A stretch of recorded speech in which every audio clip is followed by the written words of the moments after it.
हे book lovers, दोस्तों हम कोई भी नया काम चालू करें पर उस काम में हम एवरेज बनकर ही रह जाते हैं। और एक्चुअल में ये एवरेज बाकी सब रिजल्ट से बहुत खतरनाक होता है। जैसे अगर कोई काम का बैड यानी बुरा रिजल्ट आए तो हम समझ जाते हैं कि ये काम में अभी हमारा पूरा फोकस और हमारा पूरा कंसंट्रेशन नहीं है। और अगर वही काम अगर बढ़िया रिजल्ट को लीड करता है तो हम आसानी से समझ जाते हैं कि मैं अपने इस काम को अपने पूरे फोकस और पूरे कंसंट्रेशन से कर रहा हूँ। पर व्हाट्स अबाउट एवरेज? एवरेज आपको एक बीच मझधार में लाकर खड़ा कर देता है, जो आपको अपने काम का ना ही मेन लीडर बनने देता है और ना ही उस काम से बाहर निकलने देता है। और आज हम सभी अपनी लाइफ को एवरेज ही बनाते जा रहे हैं। हम हर चीज में एवरेज हैं, लाइक सिंगिंग, डांसिंग और भी बहुत कुछ। पर इसमें से हमें हमारी वन थिंग नहीं पता होती, जो एक्चुअल में हमारी लाइफ को एवरेज न बना करके बेस्ट बनाए। जैसे अगर हम इसे समझें तो आज सचिन तेंदुलकर, मोहम्मद अली, वॉरेन बफेट अपनी वन थिंग के लिए फेमस है। और उनकी उस वन थिंग ने उन्हें एवरेज न बना करके बेस्ट बनाया है। लाइक सचिन सर के लिए उनकी वन थिंग क्रिकेट रही थी और मोहम्मद अली जी के लिए उनकी वन थिंग बॉक्सिंग थी, जिसने उन्हें एवरेज न बना करके बेस्ट बनाया। पर इस वन थिंग को समझने के लिए हमें कुछ इंपॉर्टेंट बातों को जानना बहुत जरूरी है। So let's begin. Multitasking is an myth. Actual में मल्टीटास्किंग का कॉन्सेप्ट ही कंप्यूटर से आया है, पर क्या वास्तव में कंप्यूटर मल्टीटास्किंग परफॉर्म करता है?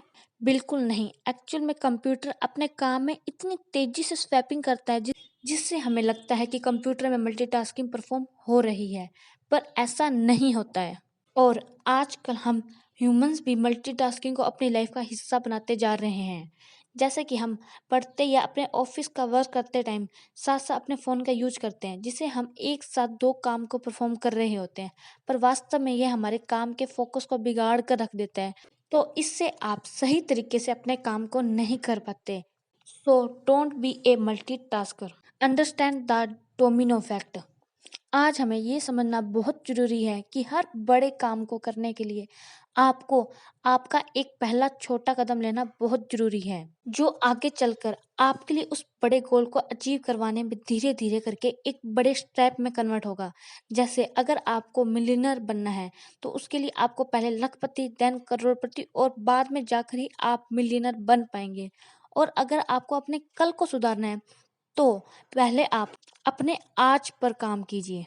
Your will power is limited. दोस्तों कोशिश कीजिए कि आप अपने इम्पोर्टेंट काम को पहले या दिन में ख़त्म करने की, क्योंकि दिन में हमारी विल पावर पूरे डे के कंपैरिजन में ज़्यादा होती है, जो शाम होते होते तक कम होती चली जाती है। तो इससे हम समझ सकते हैं कि हमारी विल पावर एक बैटरी की तरह होती है, जिसे आप अपने इंटेलिजेंसी से स्मार्टली यूज कर सकते हैं। लेकिन दोस्तों हम अपने काम की लिस्ट यानी टू डू लिस्ट में से किस काम को पहले करें? और उसका जवाब है 80-20 का रूल। तो मतलब अगर आप अपनी टू डू लिस्ट बनाते हैं तो उसमें 80-20 का रूल अप्लाई करना चालू कर दीजिए, जिसमें आप अपने आप से एक सवाल पूछिए, what's the one thing I can do such that by doing it everything else will be easier और अननेसेसरी। और अगर आप इस क्वेश्चन के साथ काम करोगे तो आपके काम की क्वालिटी और इफेक्टिवनेस में काफ़ी फ़र्क दिखेगा, क्योंकि अब आप अपने अपने काम यानी टू डू लिस्ट को एक सक्सेस लिस्ट में कन्वर्ट कर रहे होते हैं। इस फॉर्मूले की हेल्प से आप समझ पाओगे कि ऐसा कौन सा काम है जो आपको आपके गोल की तरफ लेकर जा सकता है और इस काम को आप सबसे पहले करना पसंद करोगे। तो दोस्तों आज हमने इस इंटरेस्टिंग नॉलेज को जाना with the help of the book the one thing से।